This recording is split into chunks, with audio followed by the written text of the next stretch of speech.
గురువుగారు, అన్నం పరబ్రహ్మ స్వరూపిణి అంటారు కదా! మరి భోజనం ఈ మధ్య కాలంలో అందరూ రకరకాలుగా చేస్తూ ఉన్నారు. అసలు భోజనం ఏ విధంగా కూర్చొని చేయాలి? ఎటువైపు కూర్చొని చేయాలి?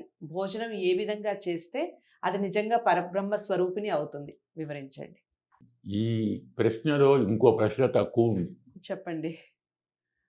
ఏ భావంతో భోజనం చేయాలి? ఏ భావంతో కూడానా? ఓకే. హ్మ్. అదే ముఖ్యం. హ్మ్. హ్మ్. ప్రతి పశువుకు, మృగానికి లేని గుణం మనిషికుంది. ఆలోచిస్తూ భోజనం చేస్తాడు. హ్మ్. హ్మ్. మాట్లాడుతూ భోజనం చేస్తాడు. హ్మ్. కోపంతో, దుఃఖంతో, ఆవేశంతో, ఇంకోటో. హ్మ్. 100కి 90 మంది భోజనం చెయ్యటం కడుపు నింపుకోవటానికే అనే ఒక అర్థం లేని భావంతో భోజనం చేస్తున్నారు. హ్మ్. అది అవివేకం. భోజనం కడుపుకు కాదు, హ్మ్. శరీరాన్ని పోషించటానికి కాదు. హ్మ్. భోజనం చేసేది మనస్సును తయారు చేయటానికి. వేదం చెప్తుంది, అన్నమయం హి సౌమ్య మనః. హ్మ్. మన మనస్సు ఏర్పడేది మనం తినే అన్నంతో. హ్మ్. మన అన్నంలో ఎలాంటి ఆహారం తీసుకున్నామో అలాంటి మనస్సు తయారవుతుంది. హ్మ్. సాత్వికమైన ఆహారం తీసుకుంటే మనస్సు ప్రశాంతంగా ఉంటుంది. రాజసాహారం తీసుకుంటే కోరికలు పెరుగుతాయి. హ్మ్. తామసాహారం తీసుకుంటే కోపాలు, నిద్ర పెరుగుతుంది. హ్మ్. మనస్సు కోసం భోజనం, ఇది సెకండరీ, రెండో భావం. హ్మ్. అసలు భావం భోజనం అంటే పరమాత్మకు నివేదన. హుహు. చెప్పాడు భగవద్గీతలో, హ్మ్. అహం వైశ్వానరో భూత్వా ప్రాణినాం దేహమాశ్రితః ప్రాణాపాన సమాయుక్తః పచామ్యన్నం చతుర్విధం. హ్మ్.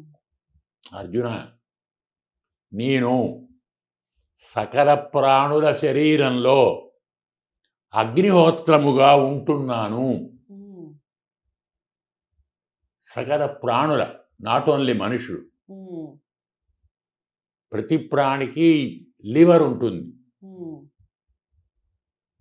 జఠరాగ్ని. హ్మ్. హ్మ్. మనం తినేది, అరిగేది దాంతోటే. హ్మ్. అది లివరు కాదు, నేనే. నేనే జఠరాగ్నియా హ్మ్. ప్రాణుల కడుపులో ఆశ్రయించి ఉన్నాను. హ్మ్. వాళ్ళు తిన్నదాన్ని ప్రాణ, అపాన, ఉదాన, సమాన వాయువులను ప్రేరేపించి ఉడికించి పచనం చేసి అరిగించి శరీరానికి అంతటికీ పంపుతాను. హ్మ్. రక్తముగా, మాంసముగా, మరోటి పనికిరాని దాని జలాన్ని మూత్రంగా, ఘనాన్ని మలంగా, హ్మ్.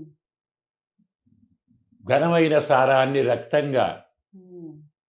ద్రవం, ఘనమైన సారం హ్మ్. మాంసంగా, హ్మ్. ఇంకా ఘనమైన దాన్ని తెల్ల కణాలు అంటాం, హ్మ్. సెల్స్ అంటాం. హ్మ్. తరువాత యత్ అత్యంతం సారతమం తన్మనః. హ్మ్. తీసుకున్న ఆహారంలో ఏది అత్యంత సారమో అది మనస్సుగా మారుతుంది. హ్మ్.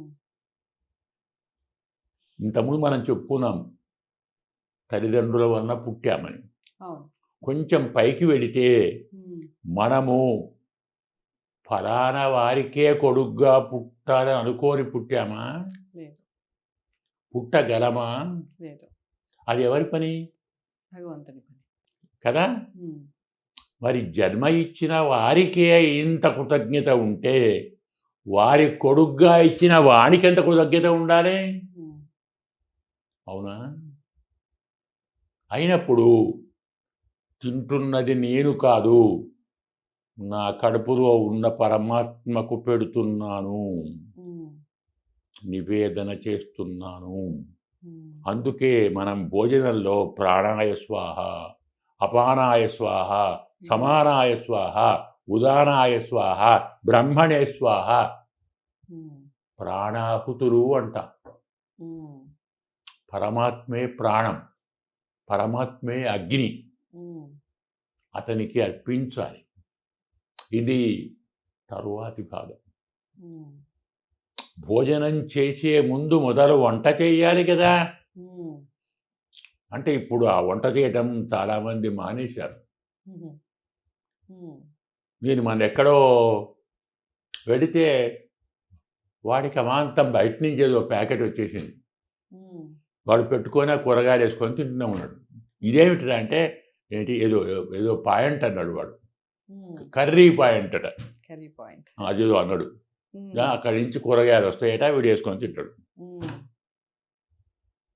అది కేవలం కడుపు నింపుతుంది, మనసు నింపదు. ఎందుకు? మనము భోజనం తయారు చేయటం అంటే 5 పాపాలు చేస్తాం. వంటలో 5 పాపాలు ఉన్నాయి. ఫస్ట్ బియ్యాన్ని కడుగుతాం,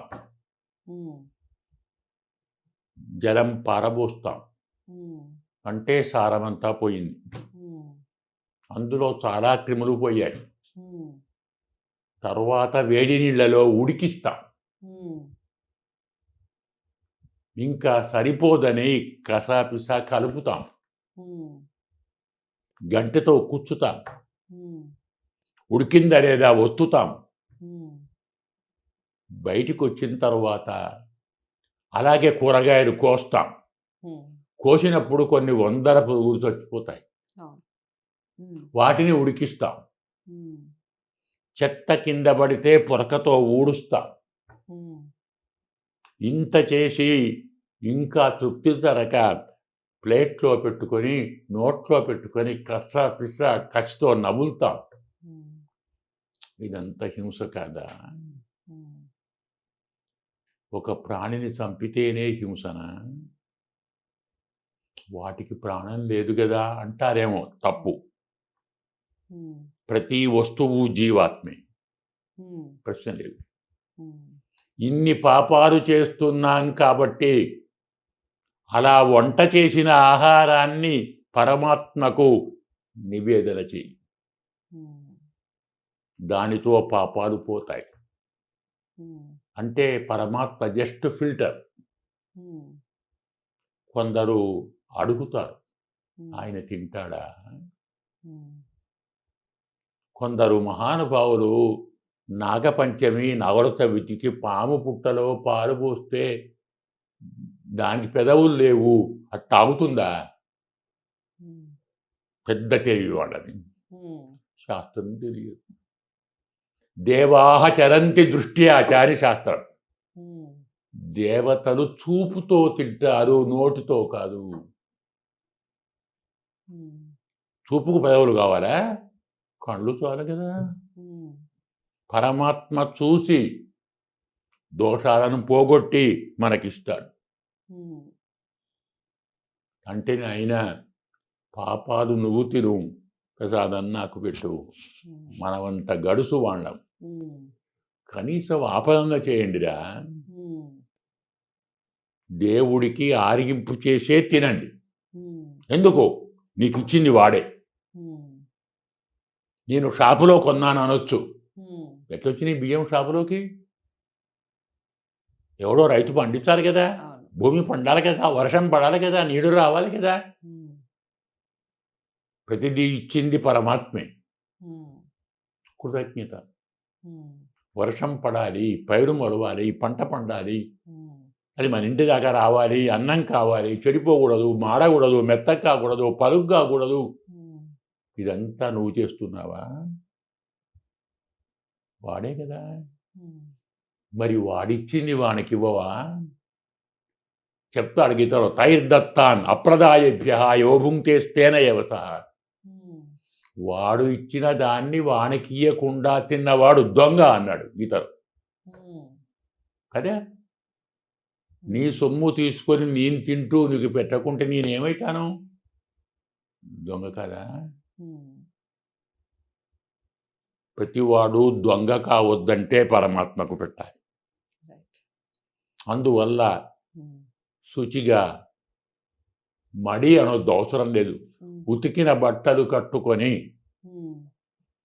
శుభ్రంగా పరమాత్మను ధ్యానం చేస్తూ వంట చేసి పరమాత్మకు నివేదన చేసి 10 మంది లేక మన కుటుంబాన్ని కూర్చోబెట్టుకొని కూర్చొని తినాలి భోజనం.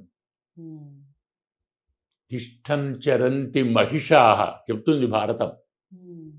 నిలబడి తినకూడదు అన్నాన్ని.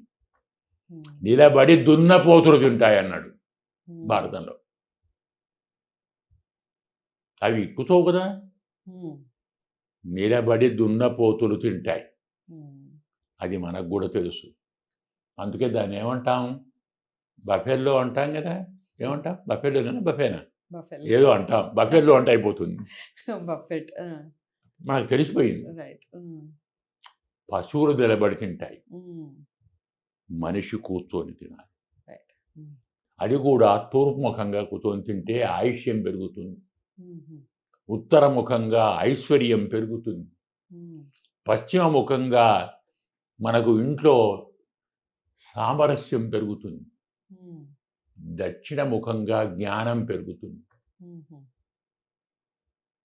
తినేటప్పుడు వేళ్ళు చేయి నోటికి తాకకూడదు. ఇప్పటి కాలంలో చూస్తున్నాము, తినేది చేతిన అందులో ఉన్న అన్నాన్ని పక్కవాడు అసహ్యం వచ్చి వాంతి చేసుకోవాలి, అంత భయంకరంగా తింటున్నారు. ఇంకో తప్పు, చెప్పులు తొడుక్కొని తింటున్నారు. ఎంత అజ్ఞానం అండి. భోజనం చేస్తుంటే ఆపద కాళ్లకు జరుగుతుందా? చెప్పుల పనేమిటి? పాదరక్షలు. తినేది కాళ్ళతోట చేతులతోట? చేతులతోటి. మరి కాళ్ళ చెప్పులు ఎందుకు? సైన్స్ అంటారు, మనది ఆచారం మూఢాచారం అంటారు. ఆ చెప్పులతో బజారంతా తిరిగి ఊరంతా తిరిగి దుమ్మంతా దానికి పెట్టుకొని క్రిములన్నీ పెట్టుకొని అలాగొచ్చి కూర్చోని తింటాం సైన్సా? ఎన్ని క్రిములు వస్తాయి ఆ చెప్పుల్లో? అవి ఎన్ని మనకు నోటకపోతాయి? ఇంకా ఘోరం మేము చూస్తున్నాం, రోడ్డు మీద షాపులో నిలబడి తింటారు అన్నం. ఉంటాయి టిఫిన్ సెంటర్లని, రోడ్డు మీద బండి పెట్టుకుంటారు, వాడు పెట్టుకొని తింటుంటాడు రోడ్డు మీదని. అక్కడిచ్చే కార్లు లారీలు సైకిల్ మోటార్లు పోతుంటాయి, దుమ్మంతా ఇందున్నే. సైన్సా? కూర్చొని తిను, నీ ఇంట్లో నువ్వు తిను. ఒకవేళ బయట వలస వస్తే అక్కడ కూడా కాస్త దుమ్ము ధూళి లేని చోట కూర్చొని తిను. ఇప్పటి కాలంలో ఉద్యోగం చేస్తున్నాం కాబట్టి వండుకొని తినే అవకాశం లేని వాళ్ళు మరి తెప్పించుకొని తింటారు. ఏ తెచ్చుకున్నా కానీ ఒక్కసారి కళ్ళు మూసుకొని ఆయనకు అర్పించి తిను. పరమాత్మకు అర్పించకుండా చేసిన భోజనం దొంగ సొత్తు అవుతుంది. అందువల్ల నలుగురితో కలిసి తిను, ఒంటిగా తినకు. తింటున్నది నేను కాదు, నాలో ఉన్న భగవంతుడు అనే మంచి భావనతో తిను. అప్పుడు అది అమృతం అంటే ప్రసాదం అవుతుంది. ఆ పని చేయకుంటే సాదం అవుతుంది. ఈ భావన గుర్తుపెట్టుకొని తెలుసుకున్న వాళ్ళు ఆచరిస్తే, సక్రమంగా భోజనం చేస్తే ఆయుష్యం పెరుగుతుంది, ఐశ్వర్యం పెరుగుతుంది, జ్ఞానం పెరుగుతుంది. 3 కంటే మనకేం కావాలి? ఇంకేం కావాలి? తస్మద్గురుభ్యో నమః. చాలా అంటే చాలా చక్కటి వివరణ ఇచ్చారు గురువు గారు. అన్నం పరబ్రహ్మ స్వరూపిణి అంటారు, మరి ఎందుకు అంటారు అసలు దాన్ని? పరమాత్మకి నివేదించి మనం భోజనం చేయాలి, అసలు పరమాత్మగా భావించాలి అన్నట్టుగా చెప్పారు గురువుగారు. చాలా ఎగ్జాంపుల్స్ చెప్పారు, ఎటువైపు కూర్చోవాలి, ఎలా తినాలి, దానివల్ల వచ్చే ప్రయోజనం ఏమిటి, ఈ విషయాలన్నీ తెలుసుకున్నాం ఈ వీడియో ద్వారా. తప్పకుండా వీడియోని లైక్ చేసి షేర్ చేయండి, ఛానల్ని సబ్స్క్రైబ్ చేసుకోండి. గురువుగారిని కలవాలి అనుకుంటే స్క్రీన్ మీద కనపడే నెంబర్కి కాల్ చేయొచ్చు. మరో మంచి అంశంతో మళ్ళీ కలుద్దాం. నమస్తే.